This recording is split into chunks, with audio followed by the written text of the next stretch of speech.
Hello everyone. Today we will discuss some mutable or immutable properties of parsed data objects. So in this topic, basically we will learn about some memory locations or about some memory value. So जब आप किसी भी function में कोई भी data objects पास करेंगे, सो mutable और immutable दो टाइप के ऑब्जेक्ट्स हो सकते हैं. सो उन दोनों के बेसिस पे इनकी प्रॉपर्टी कैसे वर्क करेगी, क्या प्रॉपर्टी होगी. ठीक है. So Python variables are not storage containers, rather Python variables are like memory references. Okay. So Python variables जब आप यूज करते हैं, सो वो एक स्टोरेज कंटेनर की तरह काम नहीं करते, वो एक मेमोरी रेफरेंस की फॉर्म में काम करते हैं. सो ये मेमोरी एड्रेस को रेफर करते हैं कि बेसिकली वो वैल्यू स्टोर कहाँ पर है. ठीक है. Instead of using that value directly, they are referring the memory address. So depending upon the mutability और इम्यूटेबिलिटी ऑफ डेटा टाइप, एक वेरिएबल अलग अलग टाइप से बिहेव करेगा. डिपेंड करेगा कि आपने उसको म्यूटेबल लिया है या इम्यूटेबल लिया है. सो अगर आपका वेरिएबल इम्यूटेबल टाइप का है, देन इसकी वैल्यू में चेंज होगा. एंड सॉरी, अगर कोई वेरिएबल इम्यूटेबल टाइप का है, देन कोई भी चेंज अगर आप उस वैल्यू में करेंगे तो वो उसके मेमोरी एड्रेस को भी चेंज करेगा. Okay. So here is the statement: if a variable is referring to an immutable type, then any change in its value will also change the memory address in it is referring to. But if a variable is referring to mutable type, then any change in the value of mutable type will not change the memory address. Clear? So दो type से आप variables use करेंगे, like mutable और immutable. सो अगर आपका variable mutable है, then उस case में वो मेमोरी एड्रेस को चेंज करेगा. बट अगर आपका वेरिएबल म्यूटेबल है, देन वो मेमोरी में कोई चेंजेस नहीं करेगा. क्लियर? सो यहाँ पर ये एग्जांपल है कि मेमोरी एलोकेशन कैसे हो रहा है. Like 0 1 2 3 4 5 these are the value of the variables, and 1482001 1482116 14823 these are the memory address. Okay. So with the help of variable 1, like मैं यहाँ पर एक लिस्ट वेरिएबल लेता हूँ और लिस्ट वैल्यू में लेता हूँ 1,3 और यहाँ पर वेरिएबल 1 में डिफाइन करता हूँ 1 से. So variable 1 store the memory reference of integer value 1, that is 148,216. Clear? So अगर मैं यहाँ पर वेरिएबल लेता हूँ 1, अब यहाँ पर जब मैंने लिस्ट क्रिएट की तो मेरे मेमोरी एड्रेस स्टार्ट हुए 0 1 2 3 4 5 इस तरह से वैल्यू स्टोर हो गई अलग अलग मेमोरी एड्रेस में. और अगर मैंने वेरिएबल 1 की वैल्यू यूज करी 1 और अब मैं इसको रेफर करता हूं अगर, सो वो 1 कहाँ रेफर हो रहा है. सो वो 1 वैल्यू को फाइंड नहीं कर रहा, वो क्या कर रहा है, 148,216 इस मेमोरी एड्रेस को रेफर कर रहा है. ठीक है.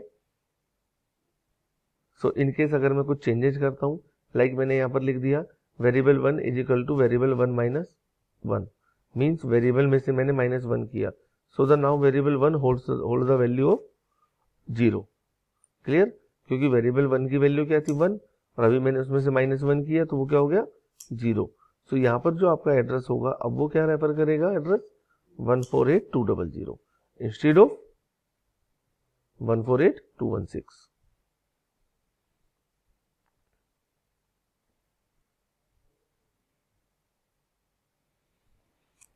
So here is an example of mutability and immutability of argument or parameter and function call.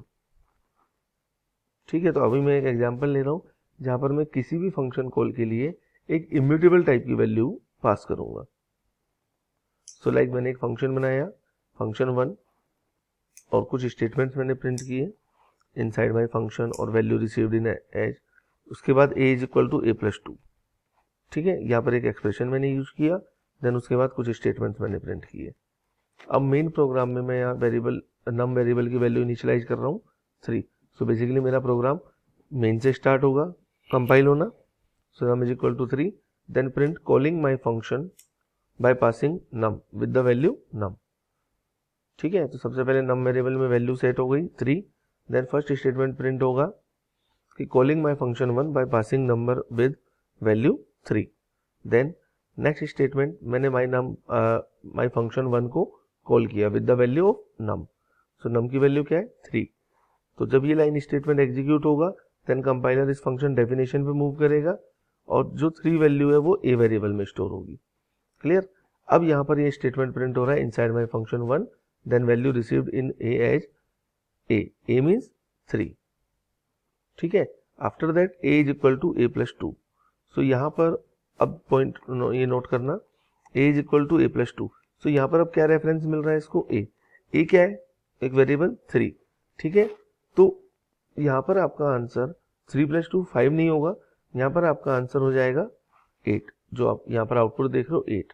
अभी हम आगे डिस्कस करते हैं 8 कैसे कन्वर्ट हुआ। ओके। सो इसके बाद जो भी आपके सपोर्टिंग स्टेटमेंट्स थे like value of a now change to new value, answer आ जाएगा यहाँ, then returning from my function. So basically इस प्रोग्राम का आउटपुट सीक्वेंस क्या होगा वो एक बार यहाँ देखो, inside my function value received in a as 3 then value of a now change to 8 and returning from my function. So these are the output sequence of this program. ठीक है। अब यहाँ पर ये 8 कैसे कन्वर्ट हुआ, उसके लिए इस प्रोग्राम का एक मेमोरी एनवायरनमेंट है for this program. So like आपने जो वैल्यू इंटीजर पास किया वो क्या था, इम्यूटेबल था, अनचेंजेबल था, क्योंकि आपने नम इज इक्वल टू 3 लिया था। ठीक है। सो यहाँ पर जब मेमोरी एलोकेशन हुआ इन वेरिएबल्स का, सो 0 1 2 3 4 5 6 7 इस तरह से। सो सपोज 3 वेरिएबल आपका 800 लोकेशन पे था एंड 3 एक इम्यूटेबल टाइप है। सो हमने अभी स्टार्टिंग में पढ़ा था अगर आपके वेरिएबल्स इम्यूटेबल टाइप के होंगे, ठीक है, देन उस केस में मेमोरी एड्रेस चेंज होगा, और अगर वेरिएबल म्यूटेबल होगा तो मेमोरी एड्रेस चेंज नहीं होगा। ठीक है। सो इसी के कंटिन्यूशन में इस प्रोग्राम का ये एक्सप्लेनेशन है। तो लाइक आपका नम वेरिएबल 3 एक 800 मेमोरी लोकेशन पे स्टोर है। ठीक है। अब आपने यहाँ लोकल एनवायरनमेंट में माई फंक्शन को कॉल किया था। ठीक है। अब माई फंक्शन जब कॉल हुआ so a is equal to a plus 3 in that program क्या हुआ, a is equal to a plus 3, तो 3 प्लस 2 5।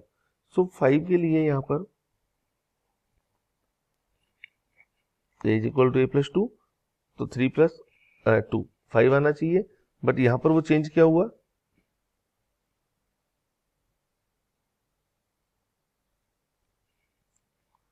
थ्री 4 5। सो यहाँ पर चेंज किस में हुआ, मेमोरी एड्रेस में हुआ। सो 800 के बाद 816 832। सो 832 एड्रेस पे क्या वेरिएबल स्टोर है, 5, और हमने कहाँ से स्टार्ट किया, 3 से। सो 3 और 5 का एडिशन हो गया 8। सो बेसिकली इम्यूटेबल था तो मेमोरी एड्रेस में चेंज हुआ, और न्यू मेमोरी एड्रेस की वैल्यू को ये ऐड करेगा, तो 3 plus 5 8। So the answer of this example is 8। ठीक है। नेक्स्ट एग्जाम्पल म्यूटेबल का हम लेते हैं। सो म्यूटेबल टाइप में कोई चेंज होगा, so as per the previous statement अगर आपका आपकी डेटा वैल्यू म्यूटेबल है देन उसमें कोई चेंज, मेमोरी एड्रेस में चेंज नहीं होगा। सो उसके कंटिन्यूशन में एक एग्जाम्पल है, लाइक मैंने यहाँ पर फंक्शन बनाया, फंक्शन 2 माई लिस्ट। ठीक है। तो जब मेरा कंपाइलर स्टार्ट होगा रीड करना program, so list 1 is equal to 1। यहाँ पर मैंने लिस्ट 1 में एक वैल्यू ली है 1, सो ये म्यूटेबल है। देन उसके बाद मैंने एक सिंपल स्टेटमेंट प्रिंट किया, list before function call 1। Then जब मैंने फंक्शन 2 को कॉल किया with list 1 variable like 1, so compiler इस डेफिनेशन पे मूव करेगा और क्या स्टेटमेंट एग्जीक्यूट होगा, inside called function now list received my list. So list received 1, then my list 0 is equal to my list 0 plus 1, means मेरी list की 0 index position पे जो भी वैल्यू है उसमें प्लस 1 प्लस 2 हो जाएगा। लाइक आंसर मेरी वैल्यू क्या थी 1, सो 1 प्लस 2 3। सो यहाँ पर मेमोरी एड्रेस में कोई चेंज नहीं हुआ, सेम मेमोरी एड्रेस पे वैल्यू चेंज हो गई। सो यहाँ पर आंसर आ गया 3। देन ये स्टेटमेंट प्रिंट होगा, list within called function after changes 3 and then return. तो रिटर्न के थ्रू ये कंपाइलर यहाँ मूव करेगा and then print list after function call is 3। So this is the output of this program. So इन दोनों examples में एक difference है कि प्रीवियस एग्जाम्पल में वैल्यू फिक्स थी, इम्यूटेबल थी, तो मेमोरी एड्रेस में चेंज हुआ। सेकंड, इस एग्जाम्पल में वैल्यू म्यूटेबल है, ठीक है, इसलिए मेमोरी एड्रेस में चेंज नहीं हुआ। सो this is the main difference between this. ठीक है। सो ये इस एग्जाम्पल का एक एक्सप्लेनेशन है। सो ये नोट्स के थ्रू आप एक बार गो थ्रू करना। So in case of any doubt, you can ask. After that, here are two more examples. Next one is passing a mutable type value to a function. Okay, so adding or deleting items to it.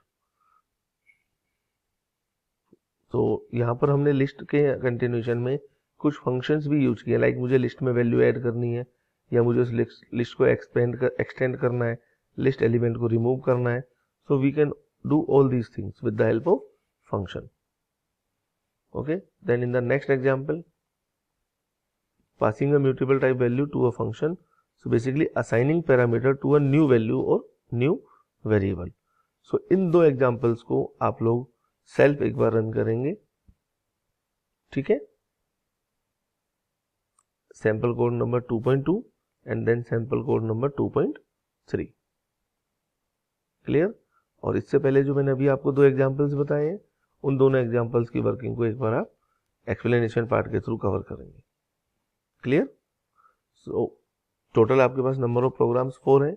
एक छोटा सा topic है, variable value के ऊपर depend होगा. Variable value immutable है तो address change होगा, और वेरिएबल वैल्यू इम्यूटेबल नहीं है देन उस केस में मेमोरी एड्रेस चेंज नहीं होगा. ठीक है. सो इस कॉन्सेप्ट के बेसिस पे टोटल 4 प्रोग्राम्स है. 2 का एक्सप्लेनेशन मैंने आपको इस वीडियो में प्रोवाइड किया है, बाकी 2 को एक बार आपको सेल्फ प्रैक्टिस करनी है, और नेक्स्ट क्लास में, लाइव क्लास में हम इसको फिर फर्दर डिस्कस करेंगे. So okay then, thank you.